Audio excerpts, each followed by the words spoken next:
Hey, I'm Cassie Peacock with Iconic Realty Network. I'm here outside of Ogden Union Station.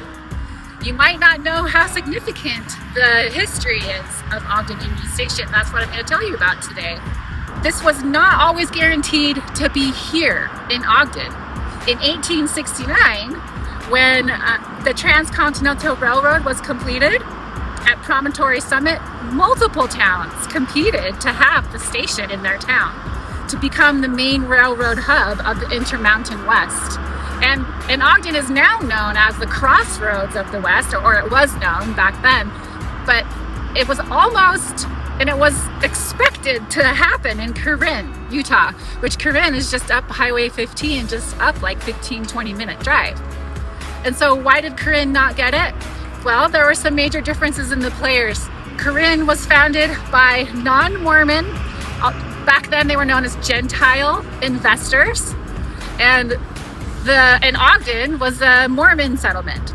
There's a lot of differences between Mormon settlements and then the non-Mormon settlements. Even just looking at their geography. Like I'm looking down Main Street right now, and that street goes straight all the way up to the canyon. In any Mormon settlement in Utah, you'll find that. You'll find the grid system. That is the characteristic of a Mormon settlement.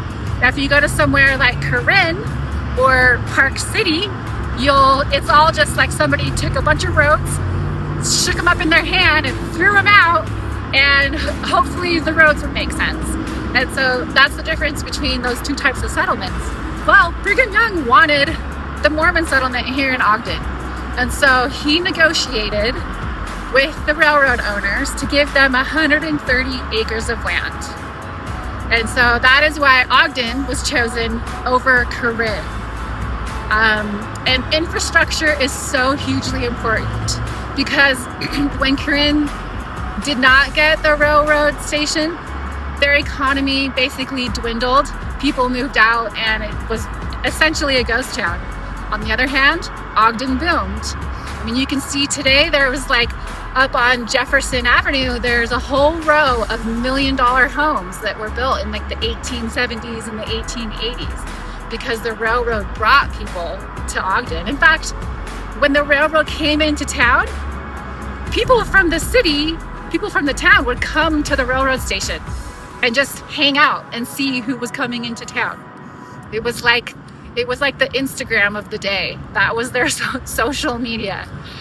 But so the significance of the train station is it changed U.S. history, it changed Utah's history, and it changed Ogden's history. I wonder what Ogden would have been like had it not had the train station, had it been in Corinne. Things would have turned out a lot differently.